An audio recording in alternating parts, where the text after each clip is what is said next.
Hai teman-teman, di sini saya Margarita Mabianita sebagai mahasiswa sastra Indonesia ingin memperkenalkan kepada teman-teman keunggulan dan keunikan dari jurusan sastra Indonesia.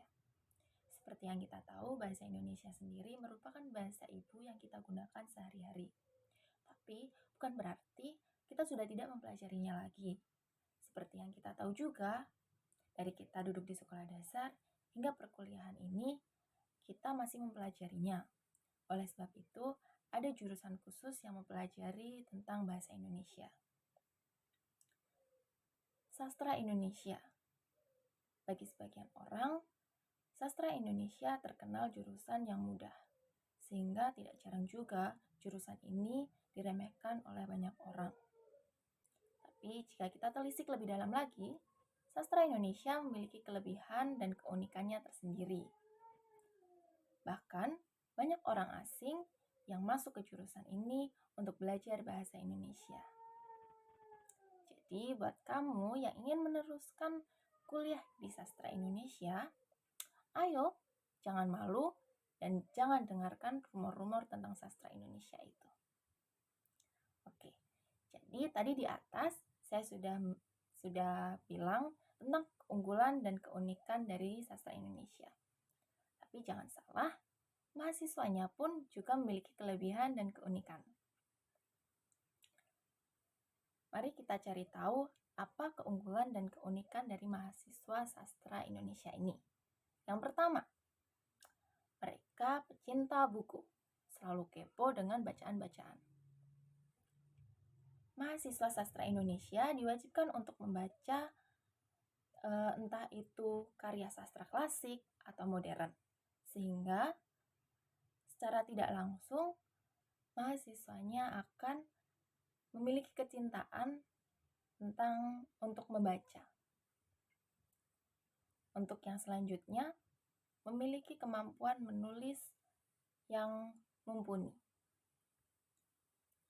Selain membaca, menulis juga harus dikuasai oleh mahasiswanya. Mahasiswa sastra Indonesia memiliki materi kuliah yaitu creative writing. Di sini kemampuan menulis akan diuji, entah itu untuk menulis puisi, cerpen, novel, atau drama. Jadi secara tidak sadar, mahasiswa akan dengan sendirinya memiliki kemampuan menulis. Selanjutnya, puitisi dan romantis.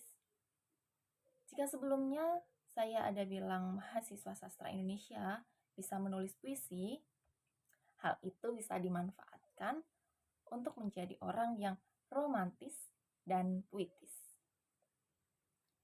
Jadi mahasiswa bisa membuat puisi atau berbicara dengan cara puitis atau romantis dengan orang yang disukai. Selanjutnya, mahasiswa sastra Indonesia juga memiliki kemampuan untuk mengerti tidak hanya hal yang ditulis, tetapi juga hal yang tersirat. Hal ini terjadi karena kebiasaan mahasiswa sastra Indonesia untuk membaca karya sastra, baik novel maupun puisi, sehingga membuat mereka memiliki kemampuan untuk mengerti hal-hal yang tersirat. Dan untuk yang terakhir, tidak takut untuk mengkritik.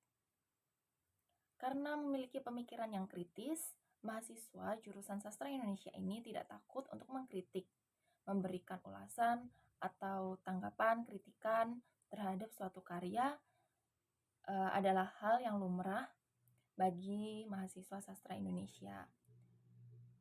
Berdasarkan hal ini, mereka juga tidak takut untuk menerima kritikan. Jadi, kita mahasiswa sastra Indonesia, kita bisa mengkritik dengan cara yang baik dan kita juga bisa dikritik pula. Kita bisa diberi masukan. Gitu. Nah, tadi kan kita sudah tahu nih apa kelebihan dan keunikan dari mahasiswa sastra Indonesia sendiri. Nah, sekarang pada kepo nggak sih apa yang akan kita lakukan? Kita bisa masuk ke pekerjaan apa nih setelah lulus dari sastra Indonesia ini? Oke, untuk pekerjaan yang pertama, kita bisa menjadi seorang penulis. Berbekal menulis dan membaca yang sudah saya beritahu di awal tadi,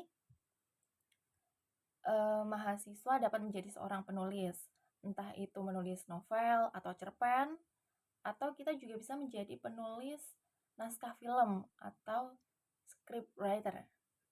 Oke, yang selanjutnya adalah leksikographer.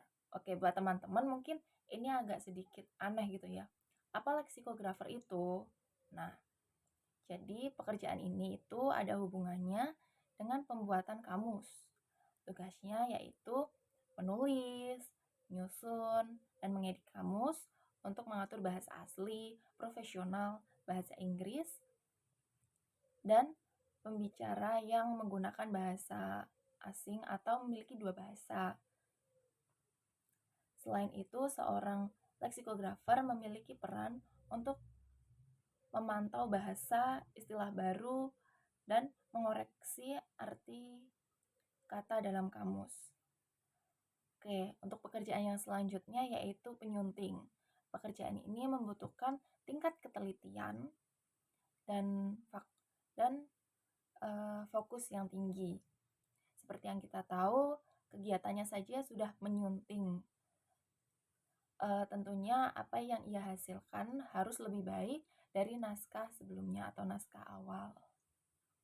Yang selanjutnya adalah penerjemah. Biasanya profesi penerjemah bertugas menerjemahkan buku seperti karya sastra atau materi akademik, juga bisa film yang berasal dari bahasa asing untuk diterjemahkan ke bahasa sasaran. Yang selanjutnya ada jurnalis. Tugas yang akan kamu lakukan jika menjadi jurnalis itu melakukan liputan, terus menulis berita yang terjadi secara langsung.